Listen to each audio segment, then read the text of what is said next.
我身为迪迦奥特曼的召唤人，却从不帮助人类击杀怪兽，甚至还主动放弃了光明力量，转身投向了黑暗怀抱，化身成为了3000万年前的黑暗之王。只因我之前和怪兽战斗时，无意间破坏了大量建筑，这使得人们愤怒不满，高喊让迪迦滚出蓝星。于是看破红尘的我直接黑化。在面对超古代怪兽戈尔赞破坏蓝星时，我依然选择了置之不理，但自大的人类却不以为然，只是派了几架战斗机前去阻止。但很明显，他们不是戈尔赞的对手。虽然战斗机在不断对着怪兽发射导弹，不过可惜戈尔赞是典型的力量型怪兽，这家伙皮糙肉厚，自身防御力强劲，以人类目前的科技水平，根本无法将其消灭，顶多是利用空中优势牵制住戈尔赞，不要让他继续前进，造成更多伤亡。可效果也是微乎其微。而在一旁看戏的我，看到戈尔赞在城市里大肆破坏的样子，我轻声一笑，我倒要看看没有奥特战士的帮助，人类可以在怪兽的肆虐下坚持多长时间。毕竟人类之前可是说要用自己的力量保护自己，现在也算是我在成全他们。可别令我失望。就在此时，天空上突然开始电闪雷鸣，像是有什么东西要从里面钻出来。而在狼烟四起的城市中，戈尔赞张开血盆大口，发出一道金黄色激光，霎时打中2架飞行的战斗机，飞机瞬间爆炸成碎片。戈尔赞的破坏力十分惊人，即便行走速度在怪兽当中不算敏捷，但架不住这家伙身形庞大，巨大的爪子一挥就能摧毁一座摩天大楼。至于人类战斗机那点力量，根本打不透对方的护甲。还没过多长时间，军事基地新派出的战斗机就所剩无几，仅剩的几名飞行员更是心生退意，在战斗机里瑟瑟发抖，已经不敢与戈尔赞打游击战术了。其中一名飞行员拿起对讲机报告指挥部，戈尔赞实力太可怕了，我们根本不是对手，请求撤回，你们再坚持一下，救援部队马上就到了。对讲机那头，总指挥的声音十分低沉冷淡，这也引起飞行员的不满。可是我们实在顶不住了呀！然而他的话还没说完，就被强行打断，就连信号都是直接被切断。这一变故让总指挥心生不安，那边发生什么事了？快回答我！只见那名飞行员上空突然伸出一只巨大的爪，宛如恶魔之手一般，瞬间抓住整个战斗机，用力一抓，直接捏成一堆废铁，而里面的飞行员和信号更是消失在总指挥耳边。战斗机被摧毁后，一道尖锐的啸叫忽然响彻天空，只见一对巨大的翅膀从黑雾中闪现而出，还有一双淡黄色眼睛。它的速度极快，在空中异常灵活，眨眼间飞速上前，2只锋利的利爪敏捷伸出，没几下就将剩余的几架战斗机抓住。与此同时，这家伙的身影也出现在人们视野中，赫然是令天空崩裂的怪兽梅尔巴。梅尔巴与戈尔赞同为超古代怪兽，在之前他们更是差点将迪迦的石像摧毁，如今一见面，自然是老乡见面自来熟，分别朝对方友好的吼叫一声。随后梅尔巴就看见了不远处的我，顿时就被我的外貌吓了一跳。在超古代时期，他同样也见识过迪迦的厉害，现在我的这副黑暗形态和3000万年前一模一样。戈尔赞见状，直接凑到梅尔巴面前，发出一阵阵奇特的低吼声。在一阵交流后，梅尔巴就知道了现在的状况，鸟形态的面庞上更是无比震惊，黑暗迪迦竟然要我们消灭人类。梅尔巴心中半信半疑，最终在戈尔赞的指示下，对城市的某一处发出一道淡黄色激光，这道激光直接打在一小群人面前的地面上，虽然没有直接伤害到人类，但溅起的飞沙走石无疑让这些人无处可躲。2秒钟过后，几十人的性命便是这样被梅尔巴消灭，而我依旧是之前那副悠闲模样，甚至还对着梅尔巴有意无意的轻轻点头。见此，梅尔巴高兴极了，陡然张开巨大的翅膀，对着天空兴奋啸叫。黑暗迪迦指示我们去虐杀人类，天底下还有这样的好事。要知道他与戈尔赞此次复活，目的就是为了消灭人类，而迪迦无疑是他们最大的阻碍。但现在情况正好相反，这如何让他不兴奋？梅尔巴飞上天空，不断扇动那双巨大的翅膀，发出的狂风直卷入城市中，再次掀起大片飞沙走石。原本就惊恐到极致的人们更是惊叫不断，疯狂四处逃窜，但他们的逃跑速度哪能比得上飞速的狂沙？没过一会就被袭来的风沙淹没，成为城市废墟中的一粒尘埃。戈尔赞也不甘示弱，疯狂利用自己结实的庞大身躯撞击一栋栋楼层，所有被撞击的建筑物都变成了一堆废墟。这2个家伙好似将破坏城市当做一场游戏比赛，彼此谁也不让谁，双方都不甘落后。只要戈尔赞造成大面积破坏，那梅尔巴立刻就会造成更大的破坏。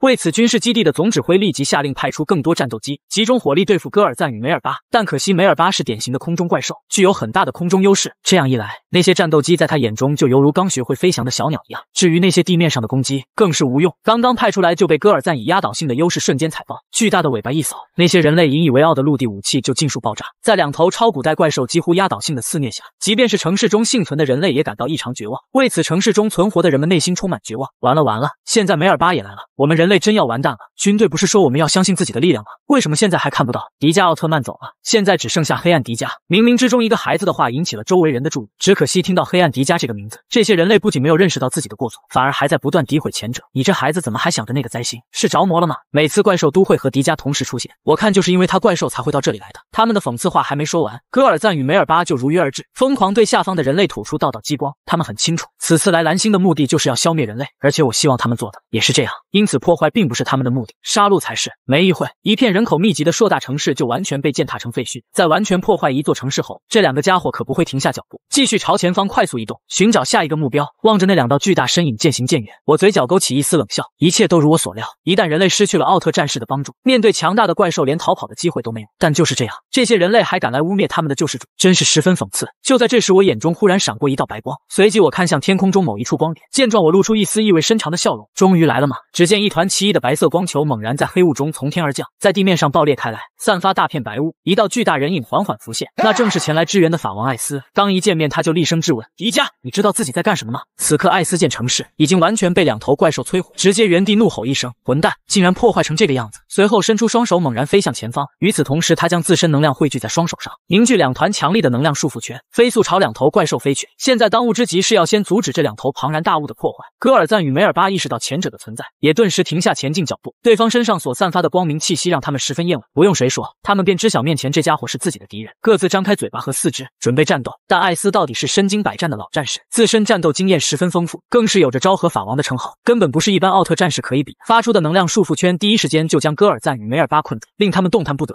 只能在原地疯狂咆哮。可看这情况，估计他们一时半会还无法挣脱。艾斯的出现无疑让蓝星上的人们看到了希望，一个个宛如抓住救命稻草一般满血复活，纷纷大声呐喊：快看，那是法王艾斯，他来拯救我们了！艾斯快上啊，干掉这两头可恶的超古代怪兽，还有迪迦这个奥特战士的败类，一定不要放过他。不过不用这群人类提醒，艾斯也会将目光放到我身上。困住两头超古代怪兽后，他身形闪动，朝着我的方向飞去。艾斯的飞行速度很快，没一会就来到我面前，径直朝前者走去。只是我对此却十分不屑，本来就是一副冷酷面庞，现如今高冷起来更是显得霸气与从容。但这股模样无疑让正义感十足的艾斯眉头紧皱。他是光之国的昭和元老，此次更是代表光之国前来蓝星问世，而且论辈分来说，初代是迪迦的老丈人，那艾斯就应该是他的叔叔，于情于理都应该是我站起身向对方打招呼才对。可是现在我面对艾斯就像是没事人一样，这是完全不把艾斯放在眼里。看我这副样子，艾斯当时就气得眉头倒竖。迪迦见到我难道不应该问候一下吗？我疑惑一声，轻轻翻过身，原来是老艾斯啊，你不在光之国待着，跑这里来干什么？即便知道对方来此的目的，但我还是客套的说了一句。看到我这般模样，艾斯顿时怒火中烧，猛然攥起拳头，对着我的腰部轰出。迪迦，你不要给脸不要脸！艾斯的拳头犹如一击重锤猛然落下，但我的身影早就不见。艾斯，刚见面就动手不太好吧？光之国出来的家伙难道都是这般野蛮？我面露微笑的看着艾斯，而艾斯则气势汹汹的大步上前，一指后方被破坏不成样子的城市，大声质问道：你还有脸说我？看看你干的好事！我问你，为何纵容两只超古代怪兽行凶作恶？蓝星上人类伤亡如此严重，作为奥特战士你不觉得羞愧吗？艾斯几乎是喊出来，他那愤怒的模样恨不得将我一口吞下去，但我却若无其事的耸了耸肩。你是说那戈尔赞与梅尔巴的事情？转眼间我忽然站起身，手上凝聚出一团黑暗能量，对着戈尔赞与梅尔巴投去。但是我这次攻击不仅没有伤害到两头怪兽，反而还将他们身上的束缚给解开。解除控制后，戈尔赞与梅尔巴顿时愤怒仰天大吼，两只怪兽转过身，对向的不再是繁华城市，而是面前的艾斯猛然冲去。但刚走出没几步，就被我伸手拦下。我朝后方的城市一指，意图很明显，是要示意他们继续进行破坏。戈尔赞与梅尔巴面面相觑一眼，半信半疑的点点头，随后转过身，对着城市冲去。在此过程中，他们也一直留意后方的情况，看来这两个家伙也并非是完全信任我。当然我才不管那些麻烦事，只要这两个家伙消灭人类，不找我的麻烦就可以。不过我的举动无疑让面前的艾斯瞬间火冒三丈。迪迦，难道你要造反了？艾斯已经生气到了极点，体内磅礴的能量开始缓缓升腾，而我依旧是那副若无其事的表情。艾斯，你刚才说错了，至于造反，光之国难道就是宇宙中的神？我还就非得听你们的不成？现在的我已经越发有了黑暗之王的气质，而无形之中散发出来一股王者风范，更是让艾斯瞬间眉头倒竖。迪迦，自古以来堕入黑暗之人从来都没有好下场，跟我回光之国接受惩罚，或许义父还可以从轻处罚，否则就怎么样？我直接接过话茬，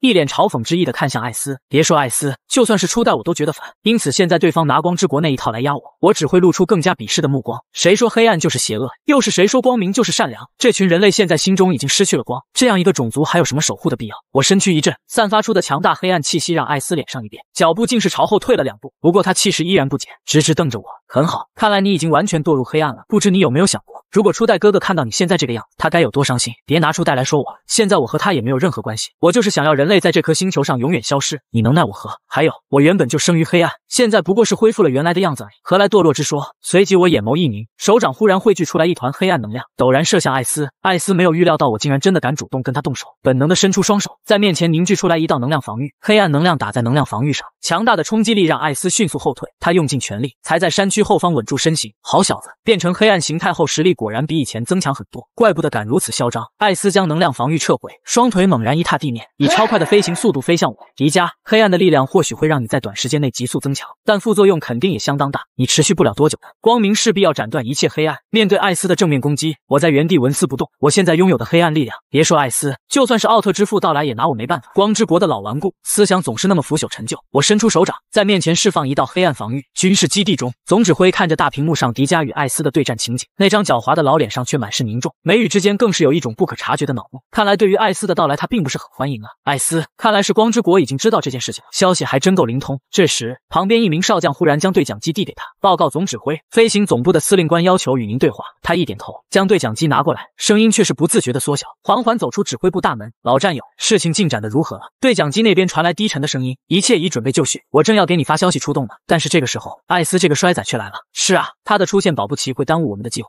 虽然我知道他是来帮我们的，那现在怎么办？先派出部队对付黑暗迪迦吧，毕竟只有先帮艾斯擒住那家伙，才能让他抽出力量对付2头超古代怪兽。好吧，就按你说的办。与此同时，艾斯急速飞向前，双手平合在胸前，指示登上。随着一道白光闪过，锋利无比的8分光轮顿时被他凝聚而出。他猛然向下冲向我，利用自身力量及惯性的增大，急速旋转的8分光轮一下打在那道黑暗防御上，溅起大片火花。可下一刻，艾斯的眼瞳竟陡然放大。什么？这怎么可能？我发出的黑暗防御竟是没有一点损坏！你这小子究竟使用了什么妖术？即便是那些强大的黑暗宇宙人都不可能这样轻易抵挡下来我这一招。艾斯身为光之国受万人尊敬的6位昭和元老之一，不仅自身实力强大，对于实战中的战斗技巧也是异常老辣。这一次凝聚出来的8分光轮没有耗尽多少艾斯的能量，可以算是普通的一枚，但他快速飞上天，利用高速向下俯冲的惯性，无疑会让8分光轮的威力大大增强，甚至可以达到秒杀某些防御力薄弱怪兽的效果。新生代的那些奥特战士们绝无可能做出来这一招，在他看来，这次攻击即便不能伤到我，也至少可以将我的防御打破。对于艾斯那一脸不可置信的表情，我并没做出多大反应，那张冷酷面容上冷笑之意更浓一些。艾斯，不要以为自己是昭和元老就了不起，你不知道的事情还多着呢。我随后一挥，撤掉面前黑暗防御，随后伸出另一只手，释放出大片黑暗能量，能量急速变动，汇聚成一道细长的黑色光柱，带动毁灭气息朝艾斯爆射而去。黑暗光柱爆发的速度极为迅猛，就算是艾斯也有点反应不过来，眨眼间就来到艾斯眼前，正对着对方胸口的计时器。看这气势，这是要直接穿透艾斯的计时器啊！计时器是奥特战士全身上下最宝贵也是最脆弱的点，如果被摧毁，那就意味着奥特战士的生命会就此终结，成为一具真正的巨人尸体。艾斯自然知道计时器的重要性，但又来不及释放能量屏障，当下本能的双手交叉在胸口上，随后将全身力量都凝聚在双手上，强行抗住这一招。但是他明显低估了我的实力，黑暗光柱打在双手上，瞬间就给艾斯带来巨大的压力，就像是一座黑色大山猛然压在他肩膀上，将他压制得死死的。而且不消片刻，他就坚持不下去，被黑暗光柱的强大力量直接崩飞。艾斯的身体急速倒退，连续向后撞碎了几座结实的山峰，才勉强停下。但这无疑让他受了不轻的伤，狼狈地趴倒在地面。如果不是他意志够坚定的话，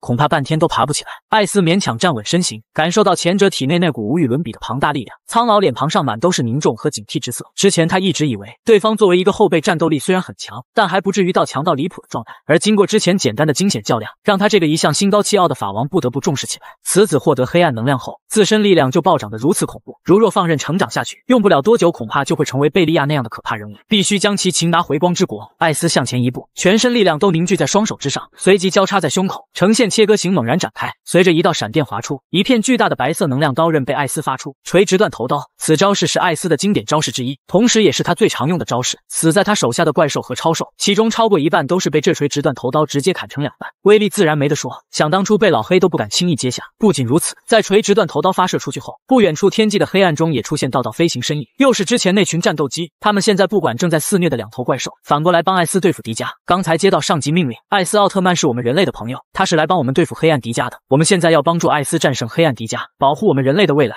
是。战斗机上面的飞行员异常兴奋，毕竟他们也还是第一次和奥特战士共同作战。无数发导弹齐齐发射，一股脑冲向下方那道即便是在黑暗中也依然显眼的黑色身影，被我们这么多新型导弹打中。还有艾斯的超强攻击，管他是什么黑暗迪迦，也照样得给我们玩完。战斗机上的飞行员很是自豪，一个个开怀大笑，就好像真的将迪迦消灭了一样。但他们的笑声很快就戛然而止。只见我那道漆黑身形在原地纹丝不动，只是微微抬起手掌，一小片黑暗防御罩将我全身笼罩。见此，艾斯却冷笑一声，不屑地摇摇头：防御罩吗？还真是360度无死角防御。不过你以为这样就有用了？艾斯抬起究极断头刀，上面迸发着无比浓郁的能量劲气。他眼睛一凝，轻松就发现了我的方位，似是要一刀斩断一切黑暗一般，霎时间从上方劈砍而下。但黑暗防御罩的防御显然超乎他的想象，全力一刀劈下去，竟是一点伤痕都没有。眼看攻击不着，艾斯明智选择放弃，身身形朝后退去，闪到一边，重新蓄力，再次发动攻击。他的速度奇快，不到1秒钟便是完成一次冲锋，短短3秒钟时间，他已经完成5、6次冲锋。但是我的防御罩还是坚如磐石，一点痕迹都没有。艾斯明显不选择放弃，毅然将全身能量灌入究极断头刀中，再次急速飞向前者。而这一次，他竟是成功刺进去了防御罩。可不对劲的是，他并没感觉到自己碰到了东西，相反，刺进去的那一刻什么感觉都没有。怎么回事？难道是不好？艾斯，你中计了！只见一只手掌牢牢抓住究极断头刀。我刚才是故意放低防御罩的防御，目的就是引艾斯进来。我将究极断头刀紧紧握在手中，猛然抬起手，带动着艾斯一把将他摔在地上，随即举起拳头，狠狠一拳打在艾斯的肚子上。这一拳威力属实不小，让艾斯发出一声惨叫。这还不算完，我猛然间将黑暗能量聚集在双腿上，对着艾斯胸膛就是一脚。这一脚如果被正面踢中，下场绝对凶多吉少。不过艾斯反应还算灵敏，猛然间将究极断头刀横在自己面前，勉强做起了一个盾牌。当我一脚结实踢在究极断头刀上，发出一道强烈的能量劲风，艾斯的身影更是像一枚被打飞的炮弹一样倒飞而出，重重摔在一处结实的山崖上，才勉强停住。即便有究极断头刀防御，我这一脚也让他受了不轻的伤。胸口前的指示灯竟也是亮起红灯。他来到蓝星的时间不长，根本没有到3分钟限制的极限，但却被我打到红灯，这对于全人类来说无疑是件坏消息。与此同时，潜伏在蓝星上的巴巴尔星人也异常兴奋。作为奥特战士的老牌对手，现在看到昭和元老艾斯竟然都被打了吃瘪，内心当然十分高兴。黑暗迪迦的力量果然强大，竟然连艾斯那个衰仔都不是其对手。等他成功解决那讨厌的家伙后，我一定要邀请他加入讨伐光之国的黑暗大军。而那些成功逃出去的部分人类，看到艾斯狼狈地趴在地上，胸前计时器不断闪烁红灯，内心宛如被一只无形大手狠狠揪住一样，心脏一下提到嗓子眼。飞行部队见状也开始紧急撤退。艾斯无疑是现在全人类所认定的希望，前者一旦战败，到时候便是蓝星上全人类的灭亡时刻。或许是意识到真正的绝境来临，这些逃出去的人类竟然发挥出自己内心最深处的一丝希望，纷纷聚成一团，站在自己所能抵达的最高处，齐声对着还倒在地上的艾斯用力呐喊，像是在贡献自己最后一份力量。艾斯，不要放弃，快站起来啊！热忱之心不可泯灭，记得这句话还是你教给我的，难道现在就要放弃了吗？这些人虽然距离艾斯很远，但每人都扯着嗓子喊得异常用力，这股声音聚集到一起，竟是凝聚出极强的穿透力，仿若黑暗中的一道曙光。这些激励人心的呐喊声也变换成一团力量，一起涌入艾斯身体中，让他那受了重伤的身体竟是再次站起来。人类心中最渴望的呐喊声依然还是那么有力量。起身过程中，艾斯缓缓闭上双眼，刚才那些呐喊声让他想起之前自己刚来到蓝星上的情景，当时他面对实力强大的超兽，正是蓝星上人们的热血鼓励，才让他一次又一次战胜比自己强大的敌人，这让他再次充满希望。黑暗迪迦，不要以为有了黑暗力量就可以为所欲为，我现在就要以光明之力来审判你犯下的一切罪行。艾斯正气凛然，浑身上下再也没有了之前战败的颓废与迷茫，他呼出一口气，缓缓将自身全部能量都释放出来，任凭胸口的计时器红灯不断闪烁，将能量凝聚在自己双手上。随后艾斯身形朝后一挥，摆出经典的 N 型手势，梅塔利姆光线。猛然间一道彩色光线被艾斯发出，带动一阵无比磅礴的光明力量急速向前，上面的能量之强，所过之处竟是将周围一切黑暗都尽数驱散。梅塔利姆光线虽然是艾斯的最强绝技之一，威力足以秒杀大部分怪兽，但还不足以将我所散发出的黑暗驱散。是之前那些人类的呐喊声给了艾斯一股莫名其妙的力量，这股力量的确无比强大，甚至可以战胜一切困境。而迪迦以前就接收过这种力量的传递，作为他的人间体，我自然也知道接受人类力量的滋味如何。只是现在这股力量竟然反过来对付自己，还真是显得如此讽刺。面对艾斯这次的最强一击，我脸庞上依旧毫无表情，只是那双深邃的眼眸中有着淡淡一丝不屑之意。看来这些人类对于艾斯你还是很敬重的，只可惜人类的本性是不会变的，哪怕是再多的光明也是一样。现在我倒要看看你所谓的正义力量能有多强。我上前一步，一股仿若来自地狱深渊般的黑暗能量缓缓升腾，让的那些被梅塔利姆光线照亮的地方瞬间回归黑暗，甚至就连光线所散发出的光芒都暗淡几分。瞬时间我伸出双手，交叉于胸前缓缓伸展，一道淡黑色光线出现在其胸前的计时器上，将周围的黑暗能量发挥到极致。随即我也和艾斯一样，摆出经典的 N 型手势，黑暗栽佩利敖光线。一道暗黑色光线夹杂着无比浓郁的黑暗气息猛然发出，期间带动的能量波动让全世界都为之色变。戈尔赞与梅尔巴更是停止破坏，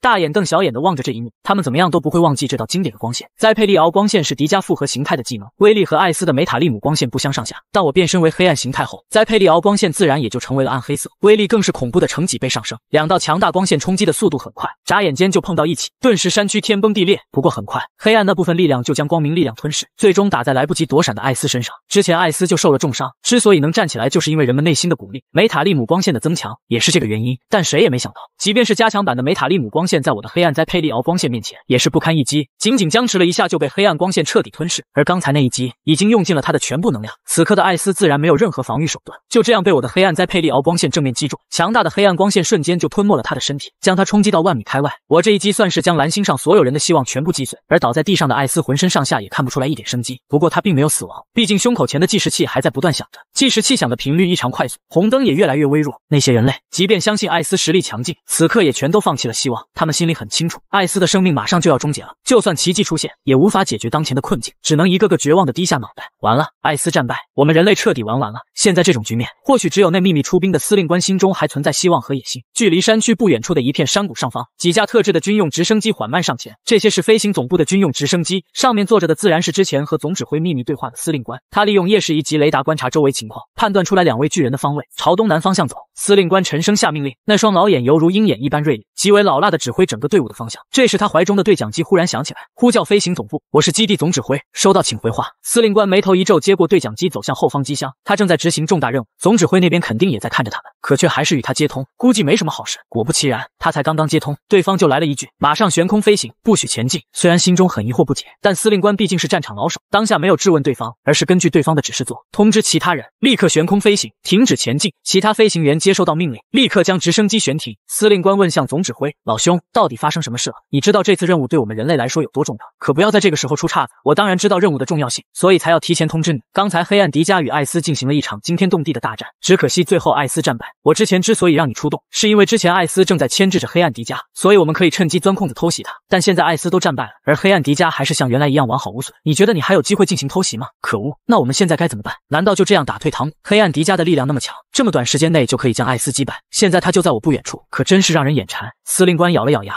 眼中满是无穷的贪婪和渴望，看来要想让这个家伙就这么空手撤退，显然不太现实。总指挥也猜到这一点，继续说道，目前我也没什么更好的办法，主要没想到艾斯竟然败得这么快，不过要让你就这么回去，我想你也不会甘心。这样吧，你继续留在那里观察一下局势，但是千万要记住，一定不能贸然对黑暗迪迦发起进攻，否则我们之前所做的一切功劳和牺牲就全都白费了。另一边将艾斯击败后，我缓步上前来到奄奄一息的艾斯面前，而艾斯则是在地上苦苦挣扎。身为光之国万人崇拜的昭和元老，如今却被一个小辈击败，无疑让艾斯无法忍受。看到他这副不甘模样，我来到对方面前，嘴角勾起一丝冷笑，真是可惜，你所谓的正义力量也不过如此。我忽然缓缓蹲下，凑到艾斯耳边，语气充满戏谑的道，如果你能和我一样看透人类虚伪的贪婪本质，我倒是愿意放你一马，并且赐予你黑暗力量，和我一起来看人类在面临绝望时到底有多大能耐。虽然我一向不看好光之国那些人，但并不代表我就一定要将那些奥特战士置于死地。如果能让保护人类的对方来与我一起来见证人类面对绝望时的贪婪与恐惧，绝对是件十分有趣的事。现在就从面前的艾斯开始吧。只是艾斯是光之国的老战士，自身性格异常倔强顽固，想让他答应这种要求显然不可能。听到这话后，艾斯就立刻不屑地唾弃一口，他使劲扬起自己的头颅，就是不肯向对方低下，想把我也拉下水，简直痴心妄想。保护人类，保护弱小，维护正义，一直都是我们奥特战士们的使命和精神。迪迦，你难道真的已经忘记作为一名奥特战士的精神了吗？艾斯这话不禁让得我放声嗤笑，将周围黑暗世界渲染得更加深沉几分。我与倔强的老艾斯对视在一起，无奈地挥挥手，什么狗屁奥特战士精神，3000万年前就已经忘记了。艾斯，看来我们是道不同不相为谋，既如此，你就安心与那群死去的人类陪葬吧。话落，我伸出手掌，凝聚出一团浓郁的黑暗能量。感受到死亡来临的艾斯无奈叹息一声，只能就这样缓缓闭上双眼。他怎么也没有想到自己会死在这个曾经守护光明的家伙身上。他还有很多事情没有做，但现在一切都来不及了，只能安然接受命运的安排。可就在我手中的黑暗能量即将落在艾斯头顶上时，附近忽然传出几道响亮的巴掌声，随即一道得意的怪笑声有些突兀的在后方黑雾中响起。黑暗迪迦果然厉害，不愧是3000万年前的黑暗之王啊！随着怪笑声传出，一个脑袋在黑雾中闪现而出，赫然是一直待在后方观察的巴巴尔星人。这家伙看艾斯完全战败，就立即出来讨好我，还能外加羞辱一番艾斯，简直不要太爽。对方的出现让我暂时停下手中攻击。我其实老早就发现了巴巴尔星人，只是看对方没动静，就一直懒得管。谁知道这家伙会在这个时候跳出来，而他的出现也让艾斯脸上满是震惊之色。他没有想到这个奥特战士的老牌对手竟会一直隐藏在这里。巴巴尔，你来到这里有什么目的？即便濒临死亡，但艾斯还是忍不住对着巴巴尔星人怒骂。毕竟在与雷欧几个一起对战之后，他们每次见到巴巴尔星人几乎都会这样。艾斯你个衰仔，死到临头还不忘记骂我一句。不过我这次来蓝星可不是要和你对骂的。巴巴尔星人绕过艾斯，来到我面前，一脸笑嘻嘻的道：尊敬的黑暗之王竟然能记得我巴巴尔星人的名字，实乃我的荣幸啊！你到底要干嘛？